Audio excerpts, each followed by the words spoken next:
욥기에 보면은 욥에 대해서 마귀가 하나님 앞에서 참소하는 장면이 나옵니다. 그러니까 고발하는 거예요.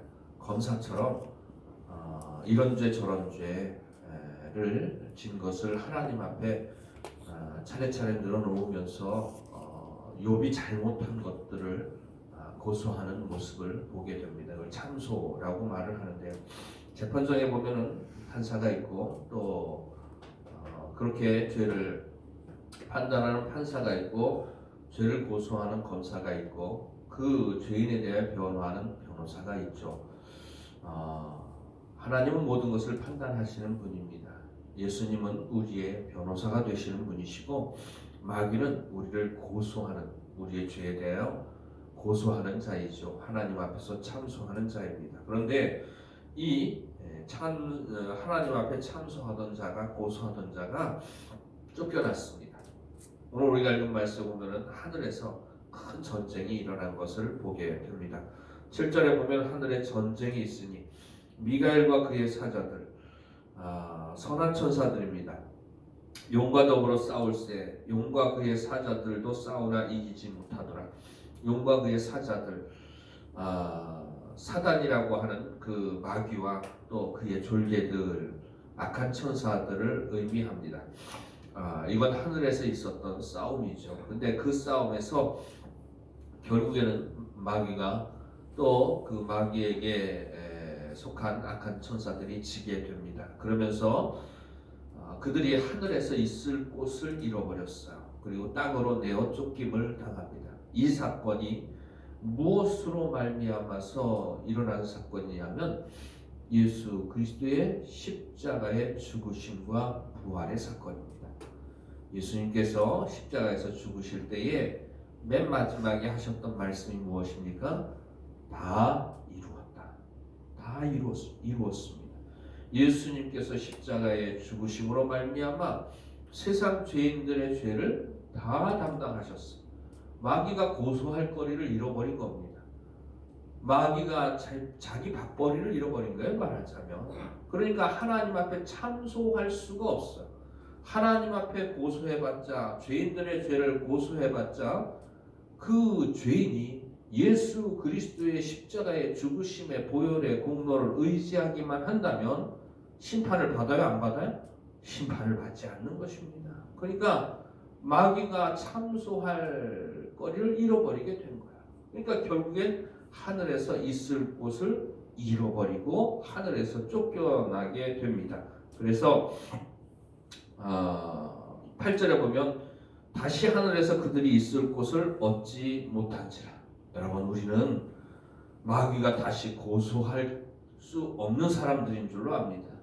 예수 그리스도의 십자가의 보혈로 용서받은 사람들이고 죄사함 받은 사람들이고 구원받은 사람들이에요. 그러니까 그런 사람에게 심판이 있어요, 없어요? 심판이 없다고 성경은 우리의 선언하고 있지 않습니까? 9절에 큰 용이 내쫓기니 옛뱀 곧 마귀라고도 하고 사탄이라고도 하며 온 천하를 꿰는 자라. 그가 땅으로 내쫓기니 그의 사자들도 그와 함께 내쫓기니라. 결국엔 하늘에서 내쫓겨서 땅으로 오게 되죠. 그래서 10절 이하의 말씀에 내가 또 들으니 하늘에 큰 음성이 있어 이르되 이제가 뭡니까? 예수 그리스도의 십자가의 사건과 부활의 사건입니다. 예수님이 우리의 죄를 담당하여 죽으셨을 뿐만 아니라 죽은 자 가운데서 다시 살아나서 잠자는 자들의 첫 열매가 되었죠. 예전에 제가 설교를 한번 한 적이 있습니다만은 예수 그리스도의 십자가의 죽으심의 사건은 내가 죽은 사건이고 예수 그리스도의 십자가의 죽으심에서 무덤에서 부활한 사건은 나 같은 사람이 거듭난 사건이다.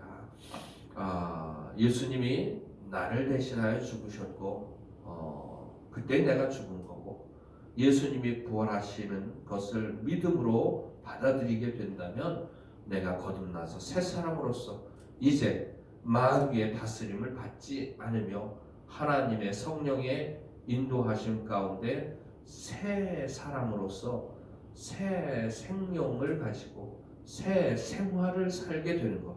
이게 바로 예수 믿고 구원받은 사람이라고 설교 말씀을 드린 적이 있습니다. 10절 말씀이 그겁니다. 내가 또 들으니 하늘에서 큰 음성이 있어 이르되 이제 우리 하나님의 구원과 능력과 나라와 또 그의 그리스도의 권세가 나타났으니 우리 형제들을 참소하던 자 곧 우리 하나님 앞에서 밤낮 참소하던 자가 쫓겨나고 하나님 앞에 참소하고 고소하던 마귀가 쫓겨난 겁니다. 예수님의 십자가의 죽으심과 부활의 사건으로 말미암아 마귀는 치명타를 입은 거예요. 결국에는 죽어가고 있는 상태입니다. 마귀는 무정행에 갇혀서 죽어가고 있는 상태예요. 창세기에 보면은 아담과 하와가 죄를 범했을 때에 하나님께서 아담과 하와를 유혹했던 마귀, 옛뱀, 용이라고도 하고 옛뱀이라고도 하는 마귀, 그에게 저주를 했죠. 그러면서 너는 여자의 후손의 발꿈치를 상하게 할 것이요 여자의 후손은 너의 머리를 상하게 할 것이다. 여자의 후손의 발꿈치를 상하게 한다는 말은 십자가에 죽인다는 뜻입니다. 그로써 승리를 얻은 것처럼 보이지만 사흘 만에 무덤에서 다시 살아남으로 말미암아 마귀의 사망의 권세를 깨뜨리시고 이기신 분이 바로 예수님이에요. 그게 여자의 후손이 뱀의 머리를 상하게 하는 치명타를 입히는 사건이라고 하는 것입니다. 이미 그 사건으로 말미암아 다 끝난 거예요. 다 이룬 거예요. 이제 마귀는 마지막 최후의 발악을 하고 있는 것이죠. 하늘에서 참소할 자리를 빼앗기고 땅으로 내어 쫓긴 마귀가 이제 최악으로 발악을 하는 게 뭐냐 하면 이 땅으로 내어 쫓겨서 공중의 권세를 잡고 이 세상에 있는 교회를 괴롭히는 겁니다.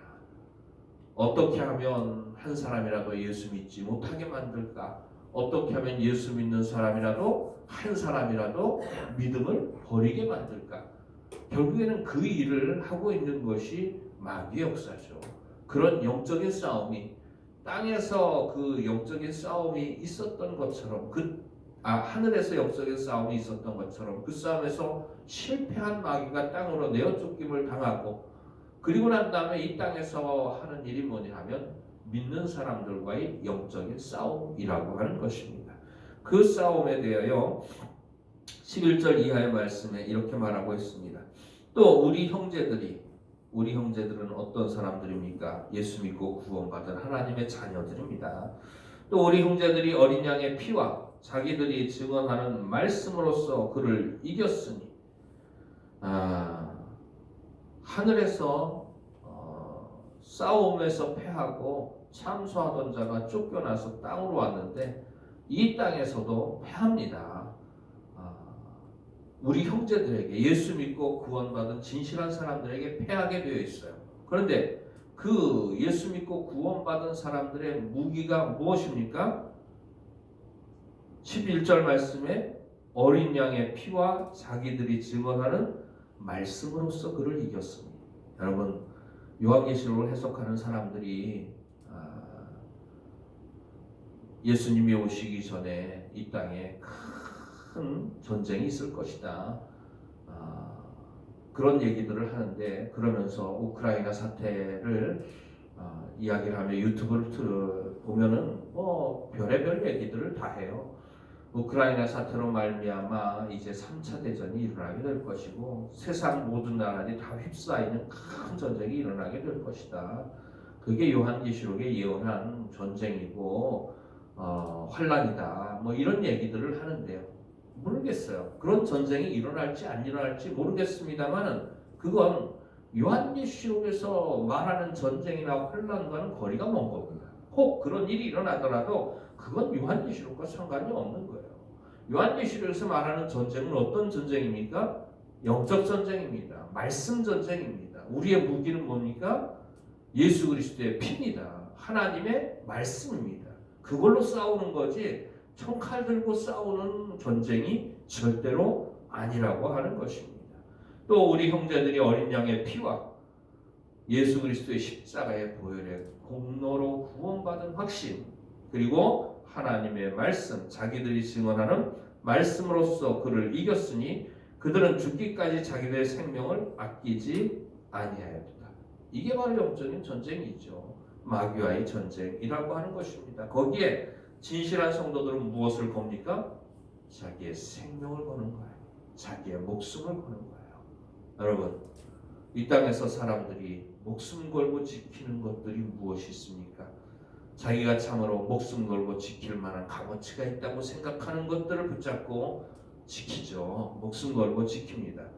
어떤 사람은 목숨 걸고 명예를 지키고 명예를 더럽히지 않기 위하여 죽음을 택하기도 하고, 어떤 사람은 목숨 걸고 자기 재산을 지키기 위하여 강도에게 자기 재산 안 뺏기려고 지키다가 목숨을 잃어버리는 일들도 있습니다.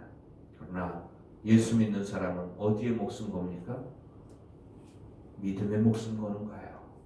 예수 믿는 사람은 내가 하나님께서 내게 주신 세상의 그 어떤 보화도 비교할 수 없는 믿음 지키는데 목숨 거는 사람들입니다.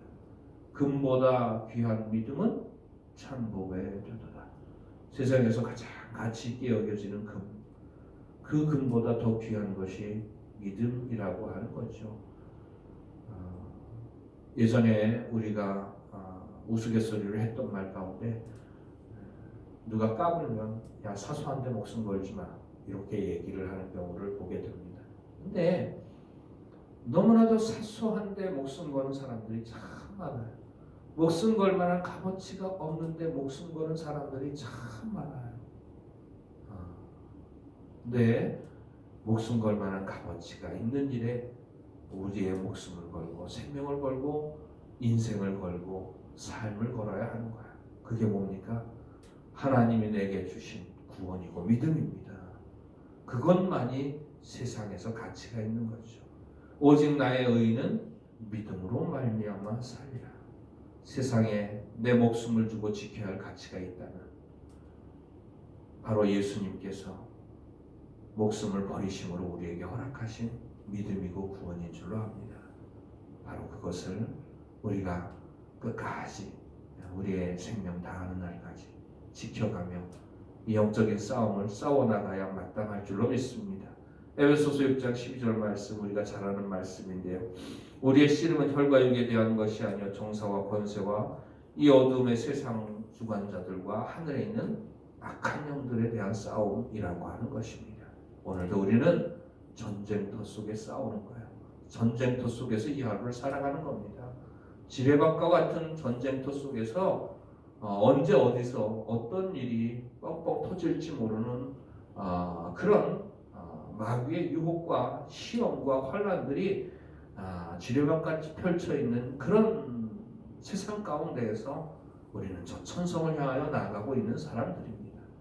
이 영적인 싸움에서 날마다 주의 능력으로 말미암아 승리하고 이기고 어린 양의 피와 하나님의 말씀으로써 힘써 싸워 이겨 영생을 얻기까지 한 걸음 한 걸음 저 천성을 향하여 나아가는 저와 여러분이 되어지기를 주의 이름으로 축원을 드립니다. 기도드리시겠습니다. 하나님 아버지,